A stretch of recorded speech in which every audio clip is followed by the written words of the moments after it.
The Ilkley Moor alien. Ilkley Moor alien. One of the most unique accounts of alien abduction comes to us from the Ilkley Moor in Yorkshire, England.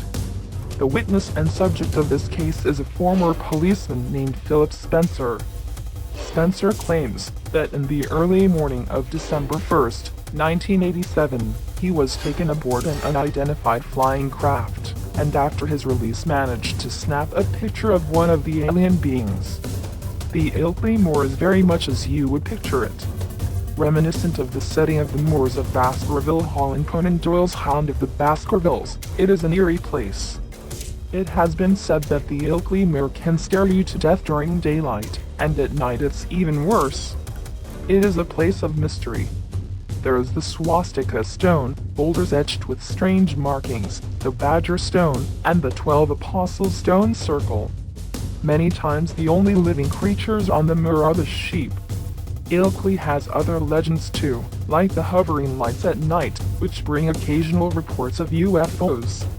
There are strange, swirling lights that are filtered through the fog, and seem to have a mind of their own.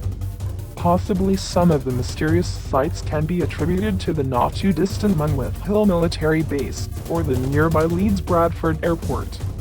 The activities of these two facilities will not, however, explain what happened to Spencer.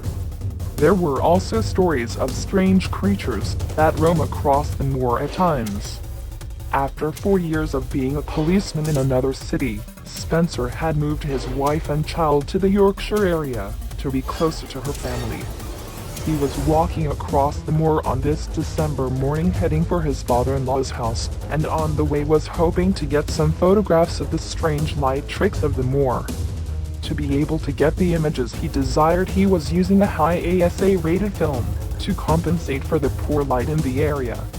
Unfortunately, the picture that he took was somewhat blurred, but there is no doubt that the creature in the photo is a one-of-a-kind being, which basically resembled the small greys.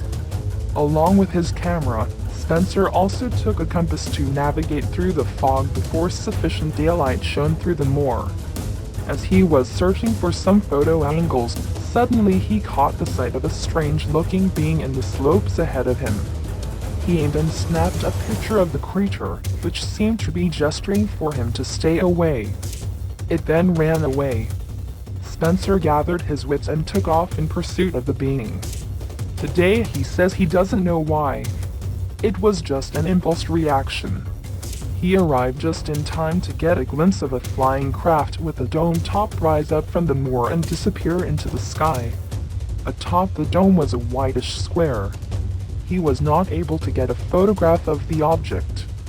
When he saw nothing else of the being or its craft, he began to walk to the nearest village. This walk took about 30 minutes, and during this time, a couple of things became apparent to him. First of all, his compass now pointed south instead of north, and secondly, the village clock showed the time an hour ahead of his. Spencer was confused now. Did he see what he thought he saw? To answer this burning question, he headed by bus to the nearest town with instant film development. Sure enough, he had a picture of the creature.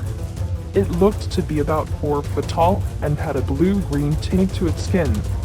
He knew he had something of importance, or at least, he thought he did. He found the proper channels to contact UFO investigator Peter Huck. Huck knew what he was hearing was a too-good-to-be-true case, and it worried him, but after meeting Spencer, he was convinced that he was a man of integrity, and was not seeking fame or fortune for his picture. There was no reason to not believe what Spencer had told him. Huck began a thorough investigation. The film with the alien picture would be the first thing to undergo professional scrutiny. The alien picture was first looked at by a wildlife photography expert. The object in the image was not an animal of any known kind. It could not be determined either way, if the figure was animate or static. A reconstruction of the original site did establish the alien's height at or near 4.5 feet. The photograph was next sent to Kodak Laboratories in Hemel, Hampstead. An analysis showed that the object was indeed part of the original photo, and not superimposed. This conclusion did not, of course, determine what the creature was. Next, the picture was sent to the United States for computer enhancement and analysis. Dr. Bruce Maccabee, optical physicist with the United States Navy, rendered his expert opinion. He stated that the slow film speed used for the low light conditions made the film too grainy for proper testing. I had great hopes that this case would prove definitive. Sadly, circumstances prevent it from being so, Maccabee stated. Something strange was noticed in the picture. Appearing on the hill at exactly the spot where Spencer says the UFO was is a white square. Could it be that he had gotten a part of the UFO in the shot unknowingly? He was not sure.